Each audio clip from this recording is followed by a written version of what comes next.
Bonjour à toutes et à tous et bienvenue dans Repère, votre magazine d'actualité 100% vendéenne. Aujourd'hui, nous parlons viticulture avec cette question: comment se porte la filière en Vendée entre conditions météorologiques parfois compliquées, évolution des goûts des consommateurs et enjeux économiques? Les vignerons doivent sans cesse s'adapter et pour en parler, deux invités avec moi aujourd'hui sur ce plateau. J'accueille Vanessa Jarre. Bonjour Vanessa. Bonjour, enchantée. Co-gérante du domaine du château de Ronet. C'est ça. C'est bien ça. Et à vos côtés, Stéphane Raoult. Bonjour Stéphane. Bonjour. Et vous êtes commercial pour le domaine Mercier à Vix. Tout à fait. Et ce que je vous propose, avant de commencer, c'est de passer un court extrait que nous avons réalisé, un reportage réalisé en compagnie des fiefs vendéens qui organisaient ces portes ouvertes récemment. On écoute. L'appellation d'origine contrôlée a dressé son premier bilan en Vendée, un millésime qualitatif mais des rendements en berne, 40% de moins qu'une année normale. C'était une année un petit peu compliquée pour ça. Il faut savoir que la vigne elle forme ses grappes l'année d'avant. Donc pour le millésime 2025, c'était au mois de juin 2024. Et au mois de juin 2024, on avait beaucoup d'eau, si vous vous rappelez de cette année-là, très pluvieuse et froide. Donc en fait, on a eu très peu de formation de grappes. Donc on savait que de toute façon, 2025 allait être une petite récolte. Vous l'avez donc compris, je vais vous proposer de commencer cette émission en parlant de ce millésime 2025 et concernant vos domaines. Alors, est-ce que, comme le président des fiefs vendéens, M. Orion, vous confirmez les propos qui sont les siens? Ah oui, tout à fait. Oui.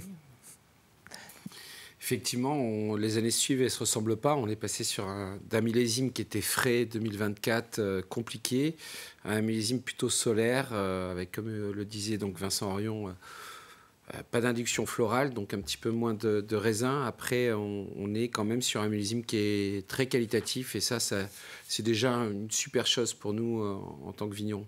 La qualité, quand on l'a, on est déjà très content. Après, en quantité, comme tout bon agriculteur, on n'en a jamais assez. On n'est jamais satisfait. Oui, c'est ça, parce que c'est ce que disait M.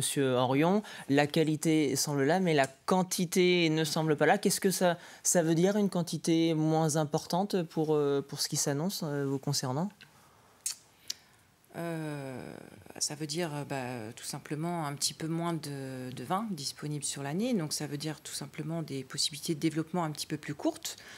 Et puis des fois quelques cuvées qu'on ne pourra pas forcément proposer aux consommateurs du fait de ce volume diminué en fait.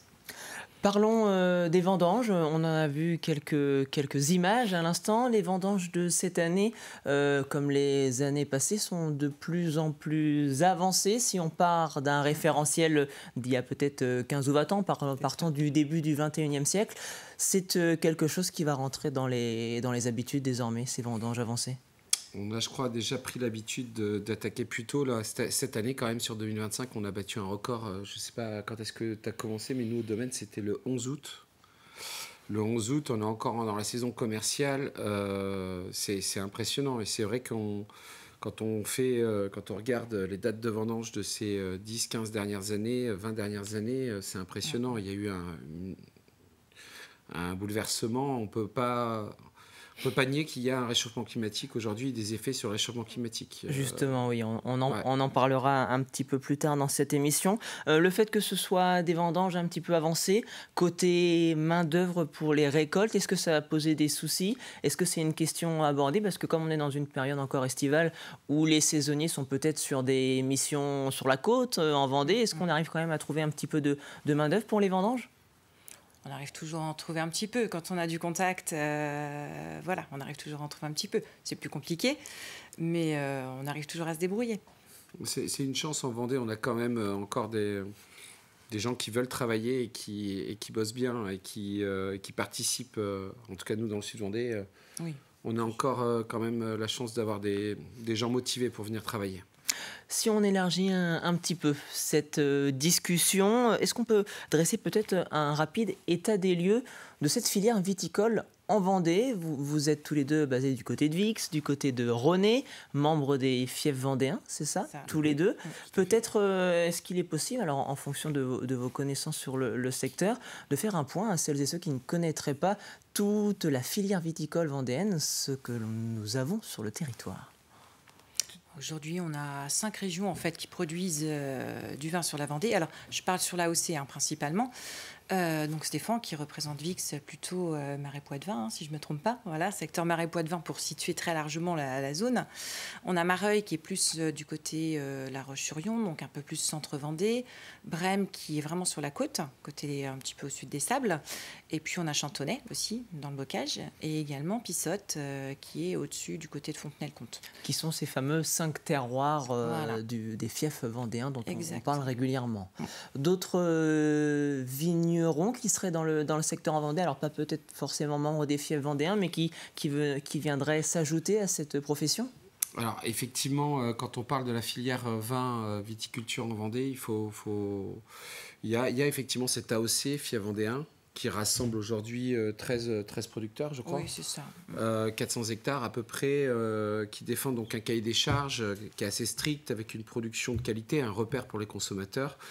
Et à l'intérieur, un producteur de vin peut parfaitement aussi choisir de produire des vins en dehors de cette appellation pour des raisons qui vont être variées en fonction des différents producteurs. Donc en vin de France ou en IGP, sans avoir les restrictions associées à un cahier des charges. Aujourd'hui, il y a quelques vignerons. C'est une petite tendance qu'on observe un peu partout en France. Et on l'a également en Vendée, avoir des vignerons qui vont avoir des démarches plutôt individualistes et sortir de ces cahiers des charges pour produire des choses originales qui vont séduire un public un peu plus de niche ou des choses un peu différentes. Pour trouver en effet des publics, on y reviendra aussi dans quelques instants. Parlons peut-être côté qualitatif, ce que vous mentionniez, les vins vendéens commencent à avoir du renom. Ils ont été notamment récompensés encore l'année dernière au concours général agricole. Je crois que du côté de René, on a eu une médaille d'argent, médaille d'or. C'est ça, sur le rosé. C'est ça, sur le rosé. Donc ce qui témoigne quand même d'une qualité qui n'est plus à démontrer. C'est quelque chose que vous avez vu évoluer. C'était peut-être pas forcément gagné au tout début? Ou dès le début, on était quand même présent en Vendée? Alors c'est ce qui se murmure, je ne sais pas ce que tu en penses, mais on entend souvent des gens nous dire que les vins de Vendée sont bons aujourd'hui, n'étaient pas bons hier. C'est ça, remettons peut-être l'église au milieu du village. C'est bizarre parce qu'en fait, ça on l'entend dans toutes les régions viticoles. On a effectivement évolué, mais on s'est surtout trouvé en 2011 en obtenant l'AOC. Je pense que l'AOC a beaucoup développé les choses. Nous, je sais que voilà, le grand-père de mon mari a travaillé effectivement sur l'AOC il y a très longtemps. Hein, donc c'est une bataille, on va dire, d'1 ou 2 générations facilement pour avoir cette AOC. Ça a permis quand même de pouvoir développer les ventes en dehors de Vendée, puisqu'au départ... c'est ça, oui, justement, voilà. Cette question de l'exportation, le vin vendéen ne se vend plus uniquement qu'en Vendée. Vous me confirmez. Et c'est même, j'imagine, une volonté peut-être maintenant des viticulteurs et des viticultrices de franchir ces frontières vendéennes. Oui. On a des très jolies cartes à jouer en dehors de la Vendée. On a, depuis qu'on a obtenu l'AOC, grâce au combat, comme l'a dit Vanessa, là, de nos aïeux, pour obtenir cette reconnaissance qui aujourd'hui fait encore foi auprès du consommateur. Une AOC, c'est pas rien, hein. C'est un cahier des charges, c'est un gage de qualité, et c'est quelque chose qui en ce moment est encore plus demandé par les consommateurs. C'est un repère. Et en fait, on a découvert avec cette AOC que nos vins, c'était des vins qui appartenaient à la grande famille du Val-de-Loire, et qu'à l'intérieur de cette grande famille du Val-de-Loire, où il y a plein d'appellations qui ont eu leur AOC bien avant nous, qui sont reconnues, les vins de Vendée ont une formidable carte à jouer parce qu'on offre un bon rapport qualité-prix. Qui aujourd'hui, on n'a pas à rougir en fait sur les vins de Vendée, si vous voulez, par rapport à d'autres appellations de Loire. Et concernant le public, alors vous parliez tout à l'heure de vignerons qui tentent peut-être d'aller séduire des publics de niche. En ce qui concerne les vins vendéens, est-ce qu'on sait un petit peu quel est le public cible? Plutôt les CHR, café, hôtel, restaurant, le grand public en cave, la grande distribution, dites-nous. Tous. Oui, tous les domaines. Hein. De toute façon, tous les types de consommateurs. Les gens sont de plus en plus attachés au local, au circuit court. Donc ça, c'est vrai qu'on en voit de plus en plus venir acheter le vin à la cave. Ils veulent voir d'où ça vient, qui le fait, la rencontre avec le vigneron. Ça, c'est quand même assez important. Les restaurants jouent le jeu parce qu'ils s'aperçoivent qu'aussi consommer local, frais, de saison, le client est demandeur de ça. Et puis la grande distribution joue le jeu aussi en mettant en avant les produits locaux qui fonctionnent en fait toute l'année aujourd'hui maintenant. Avec des attentes de qualité qui sont présentes, en tout cas pour ce qui concerne les vins de Vendée. Tout le monde a aujourd'hui la volonté, la capacité de proposer des vins de qualité. En AOC Fiat Vendéen, il y a des attentes. Et est-ce que justement dans ces attentes, on a senti quelques évolutions? Est-ce que vous sentez quelques évolutions? On en parlait en préparant cette émission. Les viticulteurs et viticultrices sont très attentifs au goût du public, j'imagine. On est toujours à l'écoute de nos clients, évidemment. Après, on fait des vins de Loire. Donc, à partir du moment où on a des personnes qui sont intéressées par la Loire et qui connaissent tous les grands cépages de la Loire, les chenins, les cabernets, les pinots noirs, en général, ça se passe assez bien. On a encore beaucoup de boulot à faire en termes de présentation, d'explication de ce que l'on fait. Mais à chaque fois qu'on tombe sur une personne qui aime les vins de Loire, en général, elle s'y retrouve avec. Elle est agréablement surprise sur le rapport qualité-prix qui est proposé en Vendée, parce que justement, jeune appellation qui n'est pas encore trop connue en dehors de la Vendée, et qui donc présente au moins cet avantage d'offrir vraiment des belles qualités à des prix qui sont tout à fait corrects quand on compare à d'autres appellations de la Loire. Une dernière question, vous évoquiez le sujet dans les prémices de cette émission sur la question du changement climatique qui affecte bien évidemment également notre département vendéen. Quel est le constat actuellement sur les vignobles, sur les cépages? Est-ce qu'on a une évolution des vignes qui sont plantées, un arrachage comme on entend dans certains départements français? Quelle est la situation actuelle en Vendée? On a toujours travaillé avec le climat, donc ça de toute façon, quoi qu'il se passe, qu'il fasse beau, qu'il fasse mauvais, les vignes sont plantées, et on s'adapte. C'est pour 50, 60, 70 ans, voire 80, 100 ans pour certaines, selon l'évolution de celles-ci, donc quoi qu'il se passe, elles sont là. Qu'il fasse beau, qu'il fasse mauvais, il faut les entretenir, il faut faire le vin de toute façon. Donc après l'évolution, je pense qu'elle est plus à nos us et coutumes, notre travail sur place, où c'est une remise en question en fait éternelle tous les ans, à chaque année, puisque nous l'année part de la récolte et s'en va jusqu'à la vente du vin réellement. Donc on a la constante évolution de se dire s'il fait beau, comment on fait? S'il fait mauvais, comment on fait? Il y a le consommateur qui est en face aussi, puisque des fois le consommateur évolue, les goûts évoluent, donc il faut s'adapter à tout ça aussi.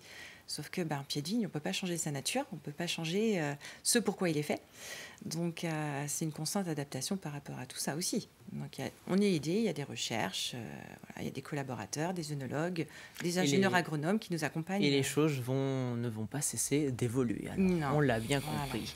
Eh bien, merci beaucoup. C'est ainsi que nous allons clôturer cette émission. Merci beaucoup Vanessa Jarre, Stéphane Raoult d'avoir été sur ce plateau de Repères. Merci beaucoup et puis bonne saison viticole en tout cas. Et puis à très vite sur le plateau de TV Vendée. Et c'est ainsi que se termine ce nouveau numéro de Repères. À très vite pour une nouvelle émission sur TV Vendée.